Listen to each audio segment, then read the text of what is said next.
Persistence, versatility, and inclusion. Those are traits that I've stood on for a very long time as a teacher, as a leader, and as a human being. Persistence, I'm the epitome of persistence. I don't give up, I'm resilient. I believe that if we hit a wall, there's another way that we can get through it. So persistence is a key factor, a key principle that guides me and drives me every single day. Secondly, versatility. We've got to be flexible, we've got to be adaptable. And as leaders, we have to be the epitome of patience. So in displaying that patience, you also have to be able to accept what comes, deal with it, make adjustments, and still keep you and your team on the right path to success. That's what you call being versatile, being able to handle whatever comes your way. And then the inclusion piece. I love the fact that inclusion is one of the main tenets because no collaboration happens in isolation. We have to be able to bring people together to get things accomplished. If we want students to improve, we have to be able to put them in situations where they can grow with and through each other. The same thing goes for educators. If we want them to be able to grow, we have to put them in situations where they can grow with and through each other. And the same thing with leaders. We have to put leaders in situations where they can learn and grow with and through other leaders, and especially those leaders who have experience doing what they have done. Because I know that leadership has the biggest impact on how schools perform. And of course, your teachers do as well. They have the day-to-day instructional piece, but leaders set it up so that those teachers can teach effectively. They set it up so that students can learn in a safe and orderly environment. They set up the curriculum so that it can be delivered in a way that it can be transferred so that they can then not only improve on state tests, but also to improve in life and for themselves. That's powerful. As a school turnaround principal, as a change agent, as an author, as a professor, and now even in my consulting role, I know that leaders need that extra support, that extra guidance. And the experience that I bring to the table allows me to come in from a different perspective.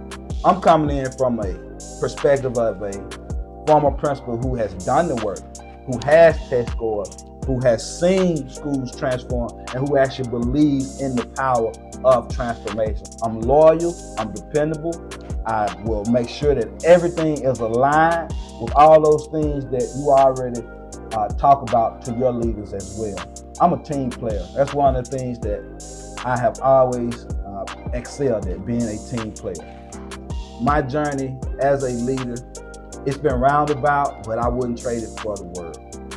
I started out as a substitute teacher, and then I became a certified teacher. Drove buses during this time also. Then I became lead teacher, assistant principal, and principal, where I was able to turn around several schools. And I'm gonna tell you about some of those situations now.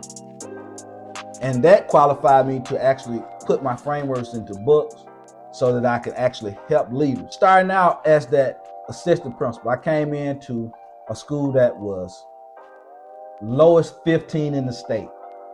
Lowest 15 in the state. And after 3 years, we were successful. Let me explain how it happened. The assistant principalship, we were able to move up slightly. That very next year, I became the junior high principal on the same campus. We went up 17 points, almost high performing, high scores in school history at that particular time.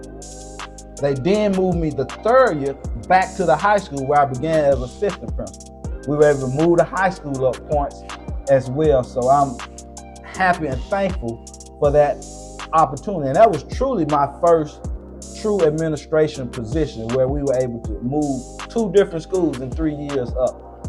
Very proud of that. Moved on to another school, which was a charter school. It was a 6 through 12 school.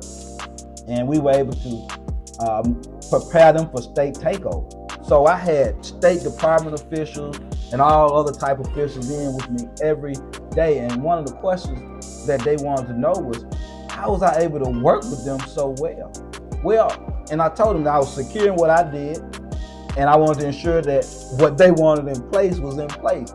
And if you're securing what you do, and then you have a job that you're working actively to get done, you're gonna have success. And I had no problems with that particular State Department that was in with us every single week.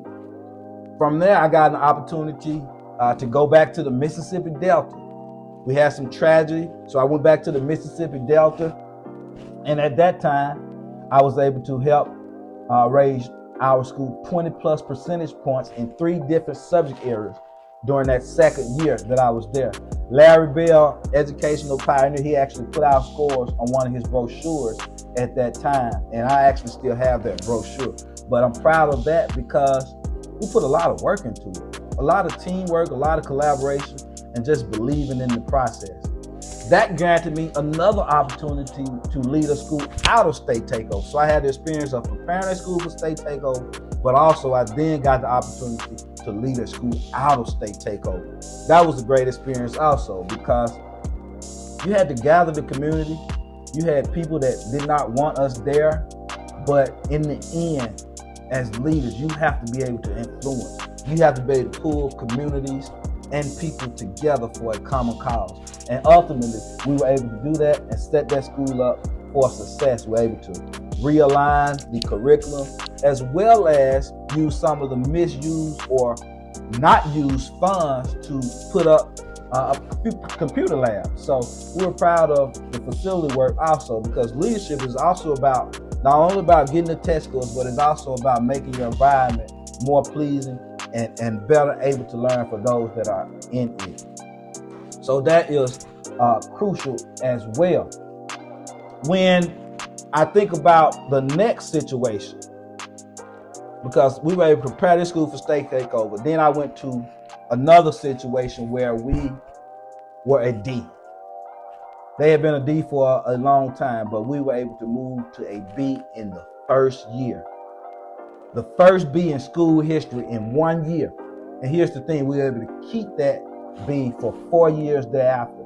And I know it's not because of me, but because of the team that I had in place, how I empowered them, and how we went about our daily work of not only implementing systems, but using those systems with fidelity to ensure that our practices and processes are lined up to reach the outcome that we desired. This was powerful.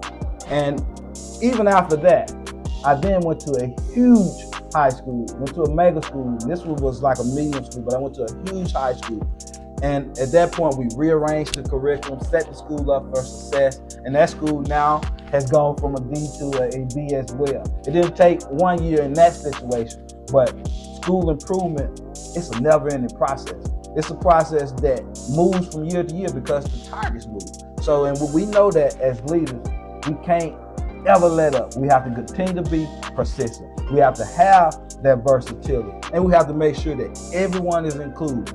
And those are a few of the milestones that I was able to accomplish in my career to ensure student and teacher success. We know that personal development drives professional outcomes.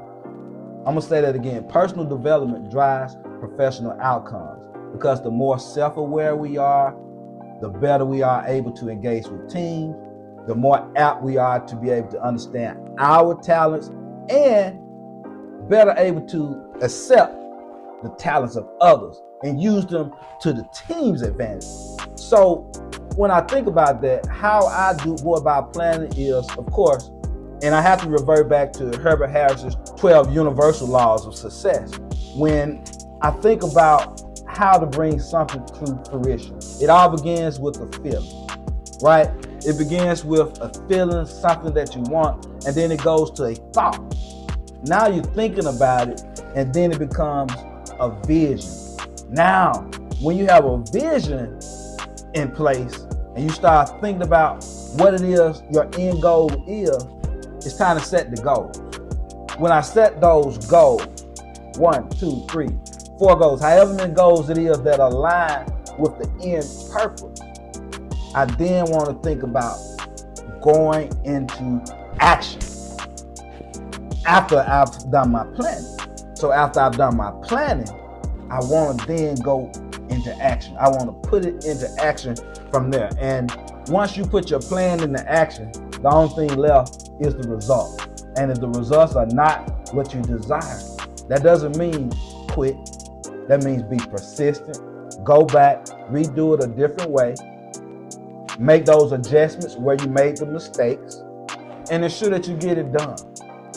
Those are few things that I do to ensure that my planning comes to fruition. I think about it, it comes as a feeling, then it becomes a thought, a vision, vision becomes a goal, the goal becomes a plan, plan becomes action, and then we get to hopefully our desired result. And if we don't get to those desired results, guess what? We're gonna figure out a way to do it again. I definitely want to add that, again, I am a team player. I understand, because we know that school improvement, school turnaround, although we use them together, they can sometimes be different as well, because you got the higher performing schools that also have school improvement needs also. And I'm able to source in there because I also worked at a blue ribbon school. I also worked at an international school. So not only do I have the experiences at the lower performing Title I schools, I've also been blessed to have the opportunity to work at some of your more affluent schools, meaning international schools, blue ribbon schools, and community colleges, as well as universities. So I am adamant about bringing excellence to the team, bringing a gold standard to the team that you already have, but I want to definitely bring myself into that equation as well, and make sure that I'm pushing your team concept and just learning and being a part of the team-oriented concept from day one.